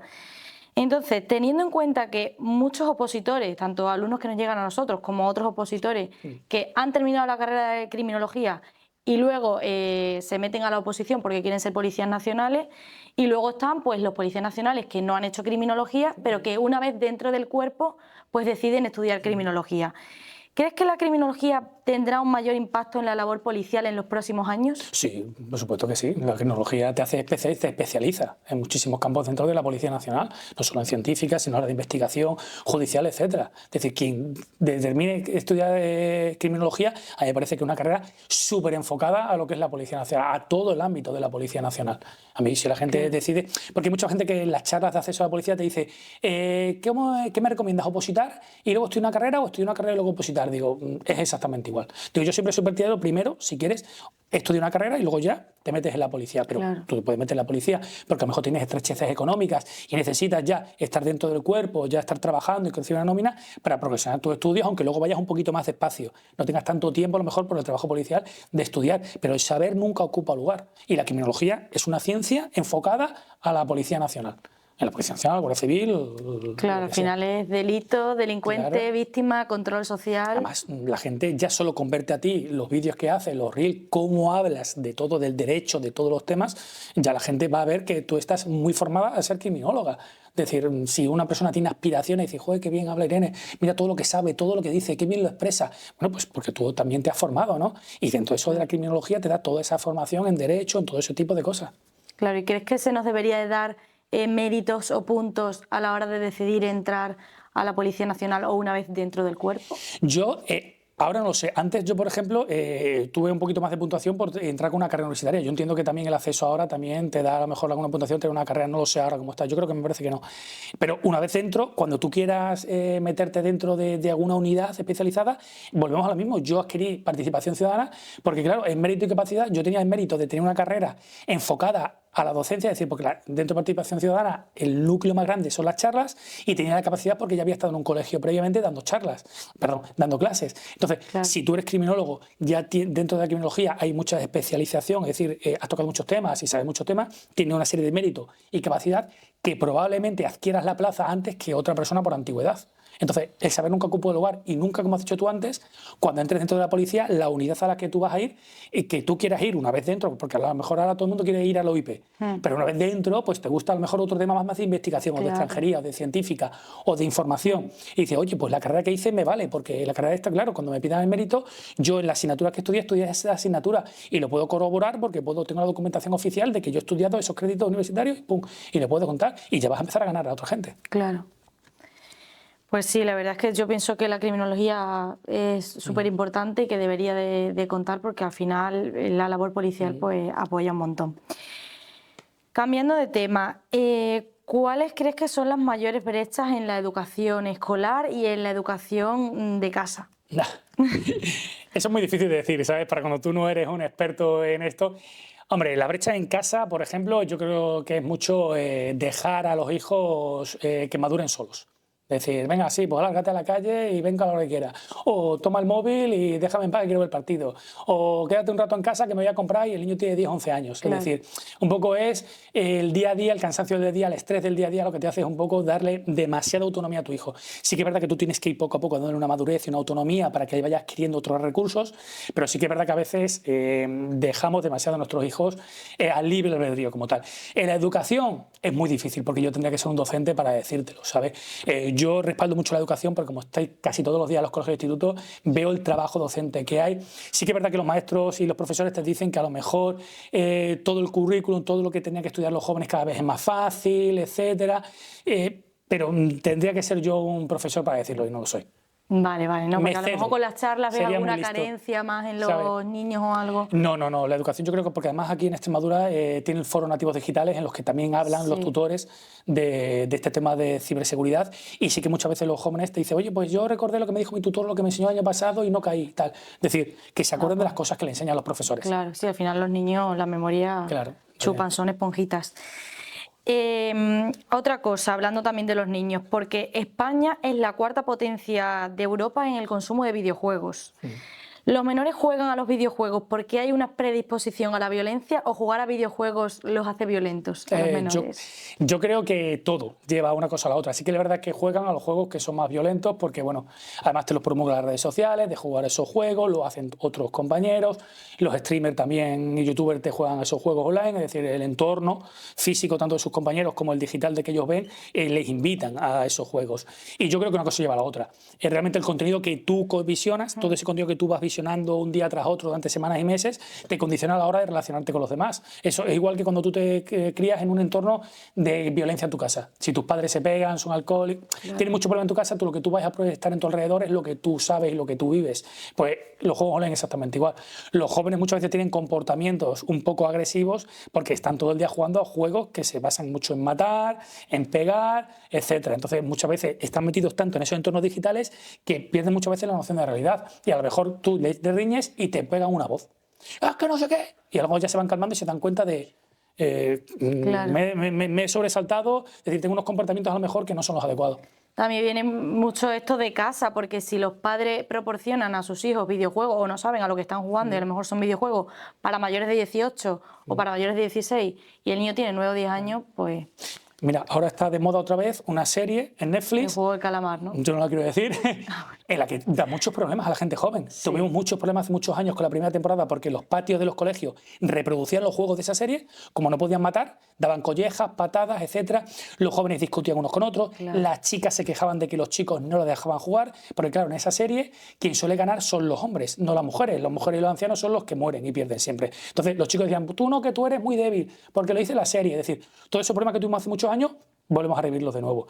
Los jóvenes ven ese tipo de contenido muchas veces con permiso de los padres. Yo ahí no me meto, porque muchas veces los padres o la madre y los padres consideran que esos hijos tienen que visionar eso y me parece a veces también adecuado, pero por lo menos sentarte con ellos. Claro. Es decir, porque muchas veces, por ejemplo, el otro día estuve dando una charla en quinto de primaria y hablando de esta serie, porque salió la serie, me dijo un niño de quinto de primaria de 10 años que él había visto la serie y que lloraba viendo la serie porque le daba miedo. Digo, pero tú la vías con papá, y dice, no, me dio la tablet y yo la vi solo. Y lloraba porque me daba miedo. Entonces, que yo no me meto en que tú la veas, que permitas a tu hijo verla. Yo no soy nadie para decirle a la gente que no pueda verla. Pero por lo menos hago un acompañamiento, porque muchas veces, como dices tú, los padres dejan visionar cierto contenido, pero porque no saben lo que es. Probablemente a lo mejor si una mamá o un papá se sentara con su hijo y se pusiera a ver la serie, a lo mejor los 15 minutos quita la serie y le pone poco yo. Por poner un ejemplo de lo que es más extremo a lo que es más niño, ¿sabes? Entonces, muchas veces tenemos que saber lo que nuestros hijos están viendo, el contenido que están consumiendo, porque a lo mejor si lo vemos decimos, no, o por lo menos sentarte. Porque tu hijo cuando vea esa serie que está hecha para adultos, una serie para adultos, tu hijo va a tener dudas y va a tener preguntas y tú como papá y mamá le tienes que hacer ese acompañamiento y decirle, no te preocupes hijo, porque esto que estás viendo es una serie, es ficción, esta persona no está muerta, porque es que me preguntaron también, dice, ¿la sangre es de verdad? En la charla te preguntan a los niños, ¿la sangre es de verdad? Y tú tienes que explicarle como si tú fueras su papá. Claro. Entonces, bueno, tienes que hacer un acompañamiento y una explicación a lo que están dando y sobre todo a las dudas que tengan. ¿Vale? Que yo no prohíbo, que yo soy el padre de mis hijos. Y los otros hagan lo que quieran, pero mínimo un acompañamiento. Claro, sí, totalmente de acuerdo. Bueno, y para terminar mis preguntas, antes de empezar con la de los alumnos, te voy a hacer un ¿qué prefieres? ¿Vale? Para ponerte en una tesitura. Vale. ¿Qué prefieres? ¿Hacer una charla en directo en una televisión nacional con millones de espectadores que no sabes si realmente tu charla va a hacer efecto en ellos o no? ¿O dar la mejor charla de tu vida pero a un grupo pequeño que realmente sabes que 100% va a cambiar su vida?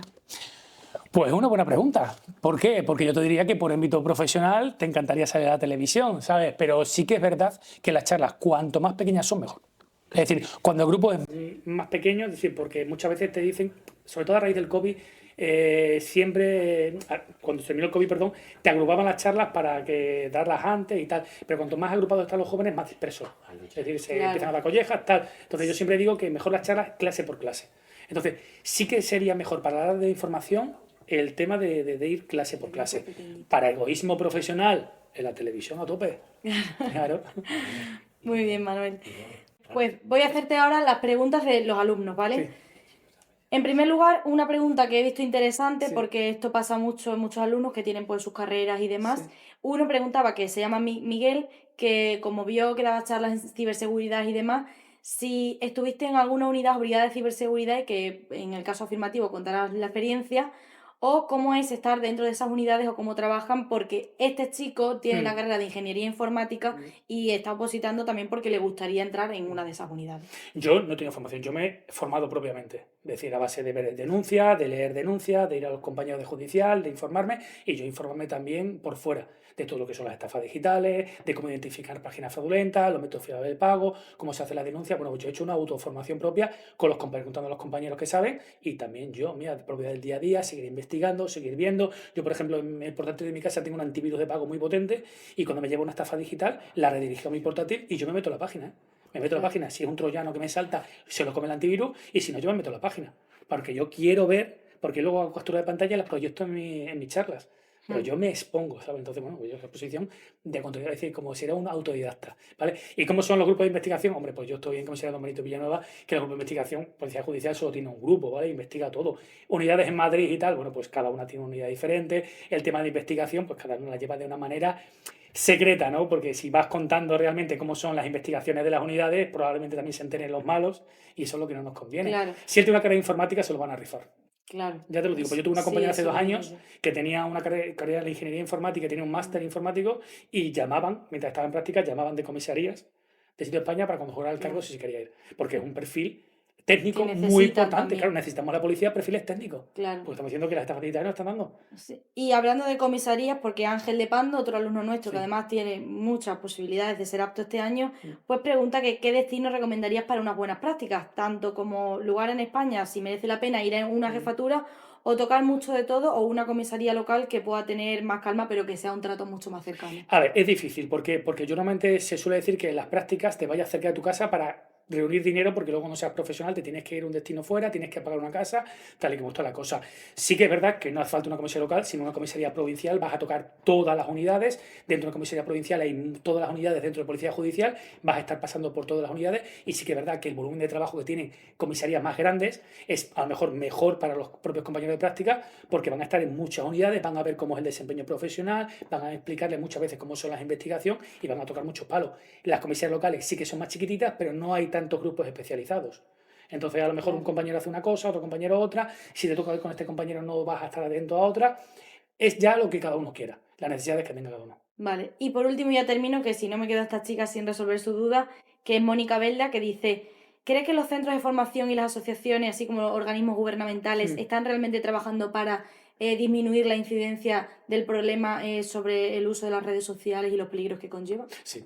Sí que trabajan. Sí. Sí, yo sé de otras asociaciones con las que yo me pongo en contacto en otros puntos del país, y que sí que trabajan. A lo mejor tienen menos medios, pero sí que trabajan, sí que están encima, Sí, ¿sabes? está La conciencia de la sociedad, en cuanto, porque los propios de esas asociaciones, muchos de ellos son padres y madres y tienen hijos. Claro, Entonces, se queremos involucran, lo mejor se para involucran todos. a tope. Así que, Bueno, Manuel, pues ha sido un placer. Muchísimas gracias por estar aquí en la entrevista y por haber respondido a todas mis preguntas. gracias a ti. Bueno, ahora pasamos a la sección de Liza, ¿vale? El preparador Vale, físico de perfecto, PN. genial. Bueno, Manuel, muchísimas Encantado. gracias por haber venido al podcast. Gracias a ti. Estaba ahí escuchando todo y la verdad que me encanta tu labor. De hecho, yo soy una persona que está muy con el tema del entrenamiento deportivo con la tercera edad, que has hablado de que era un entorno también vulnerable. Me viene a la mente uno que me tocó mucho, que fue el crimen de Morata hace poquito, hace un año, que fue también a través de una estafa, ¿no? Pues de eso parecía que eran militares, que le pedían dinero y bueno, ellas y él se endeudaron, y la verdad que una pena, pero gracias a personas como usted, pues la verdad que la gente cada vez estará más concienciada y me tranquiliza, sobre todo por esa gente más vulnerable. Vamos a hacer una dinámica muy rápida. Yo soy el entrenador deportivo y planificador deportivo. Ya para cerrar, te voy a ir lanzando preguntas y tú tienes que responder de forma rápida y de una forma pues espontánea, pues lo que te sale, ¿vale? Vale. Vamos a empezar por una sencillita que a mí me gusta mucho meter en mis podcasts. Sí. Película favorita. Pues difícil, no sabría decirte ahora la lista de Schindler. Estupendo. Si tuvieras que recomendarle un deporte, solamente un deporte, a un opositor a la Policía Nacional, ¿cuál sería? Solo uno. El gimnasio. El gimnasio. Para mí es un deporte. ¿Cuál es el elemento fundamental del equilibrio para la salud mental que tú consideres más importante? El deporte, El deporte. sin lugar a dudas. ¿Cuál dirías que es el mejor elemento de tu hábito diario en relación al equilibrio personal con tu trabajo y con tu día a día? Mis hijos. Tus hijos. Ujú. Antes has estado hablando que has estudiado o querías estudiar para educación física. Yo estudié ciencia del deporte, entonces me siento muy identificado contigo. Evidentemente, se te ve una persona bastante en forma. ¿Qué deporte practicas? Yo el gimnasio. Sí, El gimnasio y dieta. Sí, que me ¿Gimnasio? lleva una persona, me lleva la dieta y me lleva el entrenamiento. Hombre, yo soy una persona muy delgada, siempre soy muy delgado y ya con 42 años que tengo no me voy a poner muy fuerte, pero sí que soy muy estricto a la hora de mi salud. Es decir, si me pauta desayunar, comer y cenar, hago desayuno, comer y cena y entreno a la hora que sea. Es decir, Sí. si es de madrugada, si es en la siesta. Suelo aprovechar, por ejemplo, las siestas, que es cuando mi hijo pequeño se duerme la siesta, para irme a entrenar. Y cuando ya se empieza a despertar, vuelvo de entrenamiento. Es decir, siempre tenemos un hueco en el día en el que podemos entrenar. Siempre. ¿Suele ser una de tus recomendaciones a la hora de la divulgación, el tema del deporte, por ejemplo, a los chavales? Sí, siempre. Siempre, El deporte ¿no? tiene que ser una forma de vida. Estoy Como de tu acuerdo. forma de vida. Es decir, tiene que estar siempre integrado en tu vida. Estoy totalmente de acuerdo contigo. Bueno, ya por también meter elementos personales, canción o cantante o grupo favorito. Chayanne. Chayanne, Somos de la tú- época de los 90. Chayanne siempre. Me encanta también Chayanne. un poco ¿sabes? lo digo porque la gente, muchas veces, incluso a mí también me pasa, se idealiza al Policía Nacional cuando el Policía Nacional también es una persona que tiene que se acerca a lo normal del día a día. Más preguntitas. ¿Qué deporte de contacto dirías tú que es más necesario para la labor policial?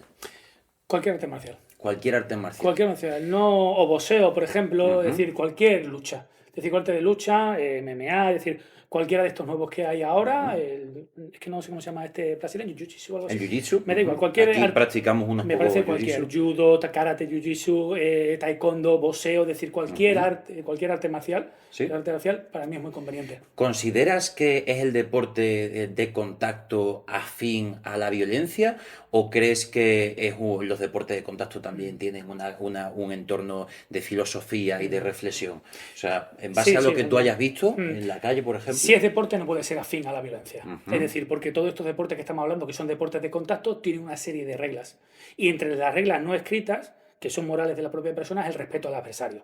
Es decir, hemos visto en muchos combates, que cuando una persona a la otra le hace daño y cae al suelo, rápidamente va a asistir al oponente. Es decir, el rugby, tú ves que es un deporte de contacto y nada más terminar el partido, van al tercer tiempo. Es más, en el rugby tratan de usted al árbitro. Es decir, lo que el árbitro te diga nunca se cuestiona. Es decir, los deportes de lucha nunca pueden ser afines a la violencia porque son deportes con todos los valores que ellos inculcan y el respeto al adversario, por supuesto. Intuyo que son valores que también intentas transmitirle a sus hijos, ¿verdad? Hombre, claro, y mi hijo tiene que hacer deporte por encima de todo. El chiquillo con 4 años, pues el deporte que hace es castigar a papá. ¿Sabes? Correr en el parque y yo corriendo detrás, pum, pum, pum, pum. Pero el cardio que digo yo, cuando termino de entrenar, me voy al cardio que es mi hijo A pequeño. perseguir a tu pequeñín. ¿Eres afín a algún equipo de algún deporte? Sí, yo soy del Real Madrid. Del Real Madrid. Del Real Madrid, pero que sería a nivel de global. Es decir, pero yo, por ejemplo, soy un amante del fútbol femenino. Es decir, Fíjate, yo soy un seguidor acérrimo y socio del Cacereño Femenino de Fútbol. el cacereño femenino de fútbol. Y tengo amigas dentro del Cacereño Pues, Femenino. estupendo. Digo un deporte, el Real Madrid de fútbol, porque es el que más se conoce a nivel global. Pero mi hobby con mis hijos es ir al partido de fútbol. Pues con eso hemos terminado la entrevista y nada, muchísimas gracias, Gracias a ti, por ha sido un responderme placer. las preguntas, Manuel. Encantado de conocerte. Intuyo que vendrá ahora a despedir la entrevista Malón. Muchísimas gracias. Voy Gracias a para ti. allá. Ha sido un placer. Bueno, Manuel, nada, un placer. Se ha acabado, se ha acabado la cámara un segundito, con los porque voy a ver micros, si solo se podemos- escuchará por aquí. Así que nada, hacemos un cierre espontáneo, rápido, felices porque ha ido muy bien la entrevista y muchas gracias a todo el equipo que está por ahí detrás. Muchísimas gracias a todos. Ha sido un placer, de verdad, un privilegio estar aquí. Tenéis El una nuestro. calidez humana y técnica impresionante y yo invito a cualquier opositor que esté pensando en opositar a Policía Nacional o aquellos que hayan suspendido la física y que se reenganchen, que se pasen por vuestra plataforma y le echen un vistazo. Pues aquí estamos, Manuel, muchísimas gracias. Muchas gracias. Adiós.